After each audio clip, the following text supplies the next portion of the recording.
পুরান ঢাকার sir Salimullah medical college, Mitford হাসপাতাল চত্বরে লাল চাঁদ সোহাগ ৩৯ নামের এক ব্যবসায়ীকে প্রকাশ্যে পিটিয়ে ও পাথর দিয়ে মাথা থেতলে হত্যা মামলার অন্যতম আসামি নান্নুকে গ্রেফতার করা হয়েছে। সোমবার ১-৪ জুলাই রাত ১টার দিকে নারায়ণগঞ্জ বন্দর থেকে র্যাপিড অ্যাকশন ব্যাটালিয়ন র্যাবো ১-১ তাকে গ্রেফতার করে। গত বুধবার হাসপাতালের সামনে ব্যস্ত সড়কে প্রকাশ্যে নৃশংস এ হত্যাকাণ্ডের ঘটনা ঘটে। হত্যার আগে সোহাগকে ডেকে নিয়ে পিটিয়ে এবং ইটপাথরের টুকরা দিয়ে আঘাত করে মাথা ও শরীরের বিভিন্ন অংশ থেতলে দেওয়া হয়। এক পর্যায়ে তাকে বিবস্ত্র করা হয়। তার শরীরের ওপর উঠে লাফান কেউ কেউ।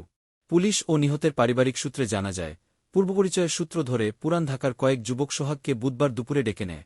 সন্ধ্যায় তাকে হত্যা করা হয়।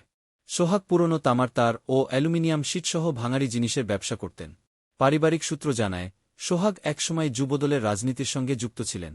তার গ্রামের বাড়ি বরগুনা সদরে। তার ১-৪ বছর বয়সী মেয়ে সোহানা ৬ষ্ঠ শ্রেণীতে এবং ১-১ বছর বয়সী ছেলে সোহান ৪র্থ শ্রেণীতে পড়ে। সোহাগকে হত্যার ঘটনায় রাজধানীর কোতোয়ালি থানায় গত বৃহস্পতিবার একটি মামলা হয়েছে। নিহতের বোন মঞ্জুয়ারা বেগম ৪-২ মামলাটি করেন। মামলায় ১-৯ জনের নাম উল্লেখ করা হয়েছে। অজ্ঞাতনামা আসামি করা হয়েছে ১-৫-২-০ জনকে।